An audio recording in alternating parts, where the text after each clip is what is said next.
कितने घंटे पढ़ाई करूं या सर मैं रोज कितने घंटे पढ़ाई करूं। यार ये दुनिया का इतना यूजलेस क्वेश्चन है ना। हम लोग अपने से ये नहीं पूछते कि मैं कितना आउटपुट दूं, कितना प्रोड्यूस करूं। हम अपने से ये पूछते हैं कि कितने घंटे पढ़ाई करें। कैल न्यूपोर्ट, जो कि इस बुक के ऑथर हैं deep work, rules for focused success in a distracted world, बोलते हैं work accomplished is equal to time spent into intensity of focus। अब टाइम स्पेंड तो आपकी श्रद्धा है, जितना आप टाइम स्पेंड करना चाहते हो आप कर सकते हो, लेकिन ये वीडियो फोकस की स्ट्रेटजीज के ऊपर है। अब आप सोचेंगे इस ऑथर ने किया क्या है, तो कैल ने पीएचडी करी है MIT से, मैसेच्यूसेट्स इंस्टीट्यूट ऑफ टेक्नोलॉजी, और उसके बाद अभी ये एज एन असिस्टेंट प्रोफेसर काम कर रहे हैं जॉर्ज टाउन यूनिवर्सिटी में। तो मुझे लगता है कि इन्होंने इतनी पढ़ाई तो की है कि ये हमें फोकस करने की स्ट्रेटजी तो पक्का दे सकते हैं। कैल के अकॉर्डिंग लोग दो तरीके से काम करते हैं, deep work and shallow work. अगर आप बिना किसी डिस्ट्रैक्शन के पूरी कंसंट्रेशन के साथ अपनी स्किल्स को इंप्रूव करते हो ताकि आप ज्यादा चीजें अचीव कर पाओ कम टाइम में, तो आप डीप वर्क कर रहे हो।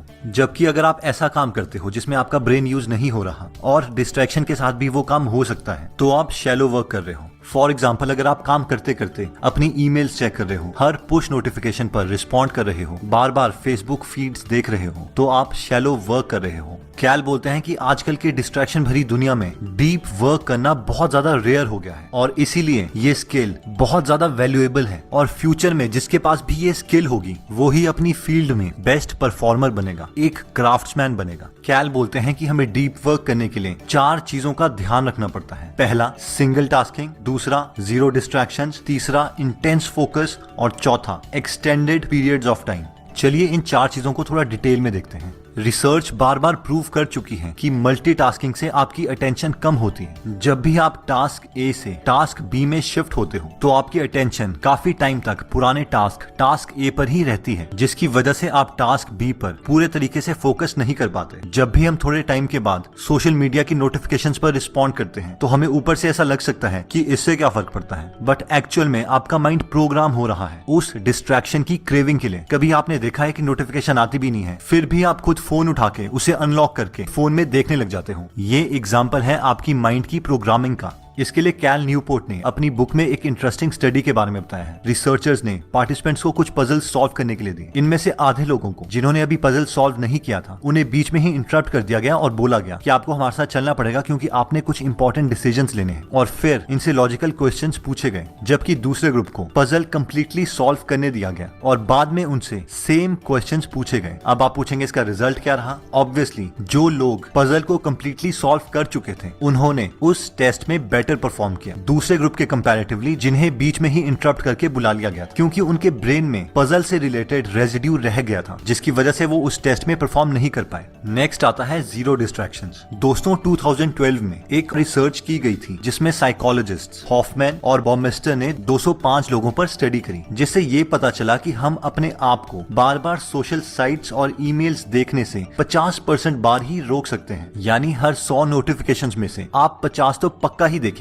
अब इमेजिन कीजिए अगर ये सब सच है तो ये तो पक्का शैलो वर्क की रेसिपी है। ऐसे में फोकस करना तो बहुत मुश्किल हो जाता है। हमें नेक्स्ट रिक्वायरमेंट है इंटेंस फोकस की। अगर हम अपनी सारी एनर्जी बिना डिस्ट्रैक्शन के एक सिंगल टास्क पर लगा लेते हैं, एक मैग्नीफायर ग्लास की तरह, तो हम ज्यादा काम कम टाइम में कर सकते हैं। और फाइनली आता है एक्सटेंडेड पीरियड्स ऑफ टाइम। यानी डीप वर्क करने के लिए आपको एक मिनिमम टाइम के लिए उस टास्क को करते रहना है। आप ऐसा नहीं सोच सकते कि आप डीप वर्क 5 मिनट के लिए करेंगे, फिर ब्रेक लेंगे, फिर 5 मिनट के लिए करेंगे। तो एक मिनिमम अमाउंट ऑफ टाइम होना चाहिए। वो बेशक हाफ एन आवर हो सकता है, जो टाइम के साथ साथ उसको 1 आवर, 1.5 आवर्स, 2 आवर्स में आप कन्वर्ट कर सकते हैं। तो अब सवाल ये आता है कि हम समझ गए डीप वर्क के लिए हमें एक टाइम पर एक ही टास्क करना है, बिना डिस्ट्रैक्शन के करना है, पूरी फोकस के साथ करना है और काफी समय तक करना है। लेकिन एक सिंपल सा सवाल है कि हम ये करें कैसे।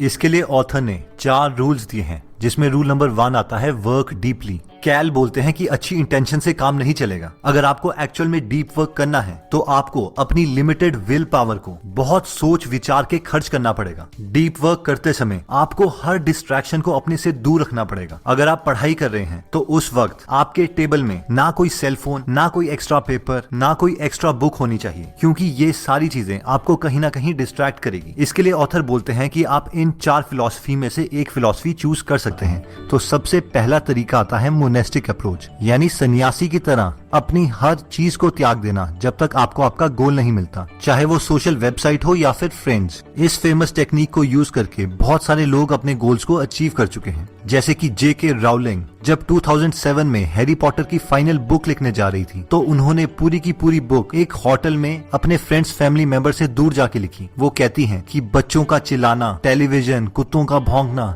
ये सब उन्हें बहुत डिस्टर्ब करता था और उन्हें एक आइसोलेशन चाहिए थी। 1974 में बिल गेट्स जब बेसिक का पहला वर्जन लिख रहे थे तो 8 हफ्तों तक वो उसी प्रोग्रामिंग पे काम करते रहे। उनके फ्रेंड्स बताते हैं कि जब वो थक जाते थे तो वो उसी टेबल पर सो जाते थे जिस पे वो काम कर रहे हैं, और इसी सॉफ्टवेयर की वजह से उन्होंने $1 बिलियन कंपनी की फाउंडेशन रख दी थी। Even IIT topper Sarvesh Mehtani, all India rank 1 JEE advanced 2017 ने कभी भी अपने 2 साल के प्रेपरेशन टाइम में कोई सोशल वेबसाइट यूज नहीं करी। बार बार इशू आता है कि आजकल सोशल मीडिया पर बहुत ज्यादा बिजी हो जाते हैं स्टूडेंट, तो आप सोशल मीडिया पर किस तरह रहते? सोशल मीडिया पर थे आप? Facebook, WhatsApp, Twitter? हार्डली कुछ सोशल, ट्विटर तो पता नहीं आज तक चलाया भी नहीं, पता नहीं यूज कैसे करते हैं। थोड़ा बहुत हल्का फुल्का सोशल मीडिया चलाया था, लेकिन ऑलमोस्ट गिव अप कर दिया था सोशल मीडिया इन 2 सालों के लिए, क्योंकि पता था वो जरूरी होता है गिव अप करना, ताकि कुछ अच्छा रहेगा सके। डीप वर्क को करने का दूसरा तरीका आता है बाय मॉडल अप्रोच। इस अप्रोच में जब भी आप हाई प्रोडक्टिव काम करना चाहते हैं तो आप एक आइसोलेटेड जगह में चले जाते हैं और उस टाइम के लिए आप सारी डिस्ट्रैक्शन से दूर हो जाते हैं और उस काम पर प्री डिसाइडेड टाइम स्पेंड करने के बाद वापस नॉर्मल लाइफ में आ जाते हैं। रॉबर्ट कियोसाकी ने अपनी famous book rich dad poor dad लिखने के लिए इसी टेक्निक का इस्तेमाल किया था, जिसने उन्हें मिलियनेयर बना दिया। आप भी इस टेक्निक का इस्तेमाल करने के लिए लाइब्रेरी में जा सकते हैं या किसी ऐसे कमरे में जहाँ पर कोई ना आता हो, कोई नॉइज ना हो और आपके सेलफोन्स ऑफ हो। दोस्तों, थर्ड टेक्निक आती है रिदमिक अप्रोच। इसमें आप टाइम ब्लॉक्स क्रिएट करते हैं। फॉर एग्जाम्पल, 1 घंटे के लिए आप सिर्फ अपना फोकस्ड डीप वर्क करेंगे। उस time no cellphone, no friends, nothing, और उसके बाद 1 घंटा enjoy and again 1 hour work. आप इन टाइम स्लॉट्स के अमाउंट को अपने कंफर्ट के अकॉर्डिंग चूज कर सकते हैं। लास्ट आती है जर्नलिस्टिक अप्रोच। ऐसे लोग जो फुल टाइम जॉब करते हैं और उनके पास डीप वर्क में जाने के लिए एक स्पेसिफिक टाइम नहीं होता, वो इस टेक्निक को यूज कर सकते हैं। ऐसे लोगों को जब भी फ्री टाइम मिलता है वो अपनी सारी डिस्ट्रैक्शंस को ऑफ करके एक हाईली इंटेंस्ड फोकस मोड में चले जाते हैं और पूरे दिन में जितना पॉसिबल हो उतने टाइम स्लॉट्स डेडिकेट करते हैं। डीप वर्क के लिए रूल नंबर 2 आता है एम्ब्रेस बोर्डम। हम में से मैक्सिमम लोग ये सोचते हैं कि वो आसानी से डिस्ट्रैक्शन और कंसंट्रेशन के बीच में स्विचिंग कर सकते हैं, लेकिन ये गलत एटीट्यूड है। एक बार जब आपका ब्रेन वायर हो जाता है डिस्ट्रैक्शन के लिए तो उसके बाद आपको उसकी क्रेविंग होती है, तलब होती है, और आप हर बार अपनी यूजलेस नोटिफिकेशंस देखते रहेंगे। और अगर नोटिफिकेशन नहीं भी आएगी तो भी आप अपना मोबाइल उठा के उसे देखने लग जाएंगे।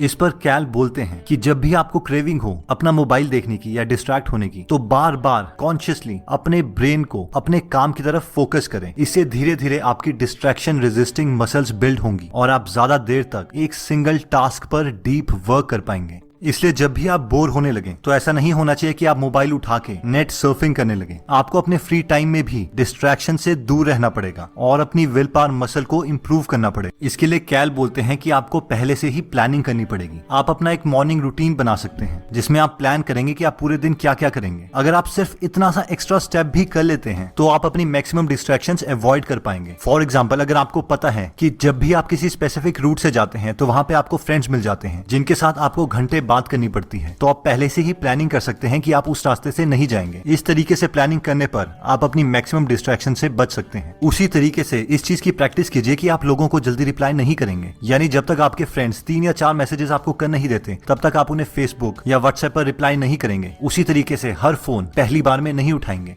नेक्स्ट रूल आता है क्विट सोशल मीडिया। सर, ये क्या बोल दिया आपने, सोशल मीडिया ना यूज करें? क्या हमने सोशल नहीं होना, हमारे फ्रेंड्स नहीं? अब सबसे पहली बात तो यह है कि मैं ये नहीं बोल रहा, ये ऑथर बोल रहे हैं। सेकंड, ऑथर बोलते हैं कि नोटिफिकेशंस आप में एक हैबिट क्रिएट कर देती है जिससे आप अपना सेल फोन नोटिफिकेशंस पर तो देखेंगे ही, लेकिन जब नोटिफिकेशंस नहीं भी आएंगी तो भी आप सिर्फ टाइम पास करने के लिए अपना मोबाइल खोल के फेसबुक देखने लग जाएंगे और आपको पता भी नहीं चलेगा कि आपने आधा घंटा इसी चीज पे वेस्ट कर दिया है। इसीलिए हमारे अंदर एक क्राफ्ट्समैन अप्रोच होनी चाहिए, यानी जब तक हमने क्लियरली डिफाइन नहीं कर दिया है कि इस टूल को यूज करने के जो बेनिफिट्स हैं वो बहुत ज्यादा है कंपैरेटिवली उसके नेगेटिव इफेक्ट्स हैं, तब तक हमें वो टूल यूज नहीं करना चाहिए। अब आप ये कम से कम कम 30 दिन तक ट्राई कर सकते हैं जब आप कोई भी सोशल मीडिया साइट यूज नहीं करेंगे, और उन 30 दिनों के बाद अपने से 2 सवाल पूछ सकते हैं। पहला, क्या मेरे 30 दिन बेहतर हो सकते थे अगर मैं ये सोशल साइट्स यूज करता? और सेकंड, क्या लोगों को फर्क भी पड़ा मेरी ये सोशल साइट्स ना यूज करने पर? और जेन्युइनली अगर देखा जाए तो एटलीस्ट फेसबुक सिर्फ उन लोगों के लिए ज्यादा बेनिफिशियल है जो इंटरनेट मार्केटिंग कर रहे हैं और उनका बिजनेस इन्हीं पर टिका है, और एक स्टूडेंट को इन सब चीजों के बहुत कम बेनिफिट्स हैं। नेक्स्ट आता है ड्रेन द शैलोज। कल मैंने 14 घंटे पढ़ाई की, मैं 16 घंटे पढ़ा। ये सारी चीजें हम ऐसे बताते हैं जैसे एक ऑनर है, जबकि कैल कहते हैं कि इसका मतलब है कि आप बहुत अनप्रोडक्टिव हैं, आप बहुत ज्यादा शैलो वर्क कर रहे हैं और बहुत कम डीप वर्क कर रहे हैं। अगर कोई इंसान वो चीज 6 घंटे में अचीव कर रहा है जो आप 15 घंटे में अचीव कर रहे हैं, तो आप बहुत कम प्रोडक्टिव हैं। और अगर आप भी प्रोडक्टिव होना चाहते हैं तो आपको 2 काम करने पड़ेंगे। सबसे पहले आपको ट्रैक करना पड़ेगा कि आप कितना टाइम वेस्ट करते हैं और कितना एक्चुअली डीप वर्क कर रहे हैं। आप देखेंगे कि 14 घंटे में से आप डीप वर्क सिर्फ 2 घंटे कर रहे हैं। और सेकंड, अपने पूरे दिन के 1-1 मिनट को शेड्यूल कीजिए कि आप कब सोएंगे, डीप वर्क कब करेंगे और सोशल टाइम कितना देंगे। ऑब्वियसली ये 100% फॉलो नहीं होगा, लेकिन आपको एक आइडिया देगा, डायरेक्शन देगा कि आपको अपना दिन किस तरीके से बिताना है। दोस्तों, हमने आपको ये सारी बातें कैल न्यूपोर्ट की बुक डीप वर्क से बताई है। तो अगर आप इनमें लिखे हुए बाकी आइडियाज को जानना चाहते हैं तो डिस्क्रिप्शन में दिए हुए लिंक पे जाके आप ये बुक खरीद सकते हैं। दोस्तों, कमेंट सेक्शन में आप बता सकते हैं कि आप नेक्स्ट वीडियो किस टॉपिक पर चाहते हैं, ताकि हमें भी फीडबैक मिले और उसी टॉपिक्स को हम कवर करें। इस चैनल को जरूर सब्सक्राइब कर लीजिए और बेल का बटन दबा दीजिए ताकि